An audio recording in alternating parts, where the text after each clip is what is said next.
आप सभी भक्तजनों को मेरा प्रणाम। जय माता दी, हर हर महादेव। कैसे हैं आप सभी? नवरात्रों में जो शक्ति हमें चाहिए वो हमें देवी अवश्य देती है, लेकिन हमें उसके लिए तत्पर भी रहना चाहिए। हमें उसके लिए कुछ कार्य करने पड़ते हैं, जैसे कि हमें आसन लगाना पड़ता है, हमें ध्यान करना पड़ता है, तभी हमें माँ की वो शक्ति प्राप्त होती है जिस शक्ति के लिए सारी दुनिया भाग रही है, दौड़ रही है। मैं पैसे की बात नहीं कर रही, पैसे के लिए तो दुनिया दौड़ ही रही है। मैं बात कर रही हूँ शक्ति की, ऊर्जा की, खुद को जानने की ऊर्जा की, माँ से मिलने की। उसके लिए जो इंसान दौड़ता है, साधक दौड़ रहे हैं, इंसान गृहस्थी दौड़ रहे हैं, साधु संत दौड़ रहे हैं, जो दौड़ लगी हुई है, उसके लिए नवरात्रि बहुत अच्छा मौका है उस दौड़ में अव्वल आने का। और उसके लिए कार्य ये करना होगा कि आपको आसन पे बैठना होगा, आपको ध्यान करना होगा, माँ की सेवा करनी होगी भाव से। जैसे कि मैं हमेशा अपनी वीडियोस में बोलती हूँ, भाव, प्यार, ये सबसे बड़े पदार्थ कह लो इनको, चीज़ें कह लो इनको। प्यार और भाव, सिर्फ ये अर्पण करोगे ना आप माँ को, आपको सब कुछ मिलेगा, जो आपको चाहिए वो मिलेगा। और इन नवरात्रियों में तो माँ की अपार कृपा है सब पर, अपार कृपा। माँ बहुत प्यार देने वाली है, माँ सब कुछ देने वाली है, आपको हर तरह से संपन्न करने वाली है। जिनके घर नहीं है उनको घर देने वाली है, सबको सब कुछ मिलने वाला है।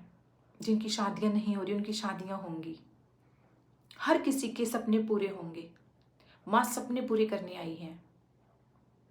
बस आपको भी तो कुछ कार्य करने पड़ेंगे, आपको भी तो उनके लिए कुछ करना पड़ेगा। वो आपके लिए सब कुछ करेंगी, तो क्या आप उनके लिए कुछ नहीं करोगे? आप उन्हें प्यार नहीं दोगे, आप उन्हें भाव नहीं दोगे, आप उनका नाम सिमरन नहीं करोगे?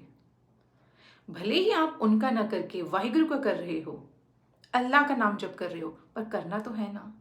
पहुंचना वही है, रास्ते अलग हैं, मंजिल एक ही है, एक ही मंजिल है सबकी, रास्ते सबके अलग अलग हैं। अपने अपने रास्ते से चलो, लेकिन पहुंचोगे वहीं। कोशिश कीजिए,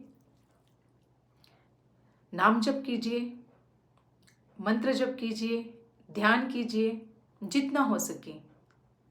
कम से कम दिन में 28 मिनट, कम से कम दिन में 28 मिनट आपको अपने आसन पर बैठना चाहिए।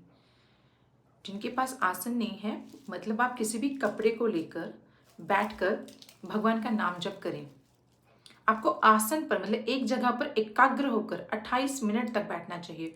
उसमें आप नाम जप कर सकते हैं, ध्यान कर सकते हैं, मंत्र जप कर सकते हैं, कुछ भी। 28 मिनट बहुत ही इंपॉर्टेंट, जरूर कीजिएगा। आज नवरात्रि का तीसरा दिन, माँ चंद्रघंटा का दिन।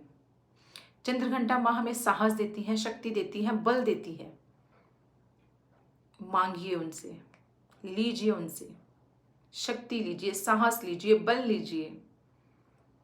और आज उनका भोग दूध या दूध से बनी हुई कोई मिठाई और केला, आज आप जरूर उन्हें अर्पण करें। आज उनका ये भोग है, आप उन्हें ये अर्पण आज जरूर करें। और कल का दिन, चौथा नवरात्रा, पता ही नहीं चल रहा इतनी जल्दी नवरात्रे निकल रहे हैं। मुझे तो पता ही नहीं चलता सारा दिन कैसे बीत जाता है माँ की सेवा में। आनंद आ रहा है, बहुत आनंद, बहुत आनंद, इतना आनंद। और ऐसा लग रहा है जैसे माँ पास में है, पास बैठी हैं। आपने मेरी माँ के दर्शन तो किए हैं, देखिए ऐसे हैं बिल्कुल जैसे यहाँ विराजमान है।